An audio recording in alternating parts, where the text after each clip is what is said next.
দীর্ঘদিন ধরে বেহাল অবস্থায় পড়ে আছে পটুয়াখালীর রাঙাবালী উপজেলার চরমন্তাজ ইউনিয়নের মূল সড়কটি। 2 যুগ ধরে সংস্কার না হওয়া প্রায় 2 কিলোমিটার সড়কের ইট উঠে গিয়ে তৈরি হয়েছে বড় বড় গর্ত। প্রতিদিনই ঘটছে ছোট বড় দুর্ঘটনা। স্থানীয়দের অভিযোগ, নির্বাচন এলে সবাই আশ্বাস দেয়, কিন্তু ভোট শেষ হলে কেউ আর খোঁজ রাখে না। পটুয়াখালীর রাঙাবালী প্রতিনিধি আইয়ুব খানের প্রতিবেদন, জানাচ্ছেন লামিয়া তানজিন মাহমুদ।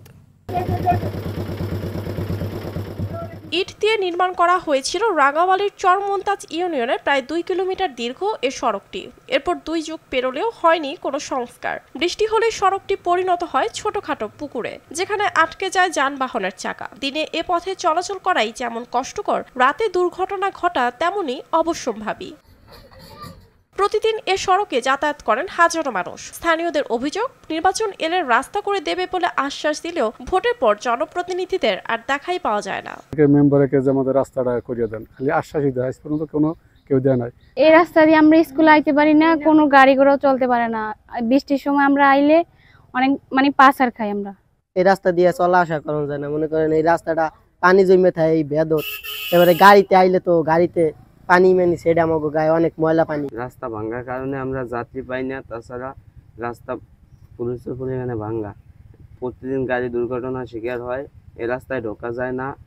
রাস্তা ভালো না দেখে আমরা বোঝা মাথায় করে নিয়ে যাওয়া লাগে। রাস্তা ভালো হইলে আমাকে তো গাড়িতে যেতে পারতাম। অসুস্থ রোগী দ্রুত তাদের ডাক্তারের কাছে নিয়ে যেতে পারি না আমরা, কারণ রাস্তাটা খারাপ অনেক। যে কিছুদিন আগে এক মহিলা গাড়ি নিয়ে উল্টে পড়ে গেছে।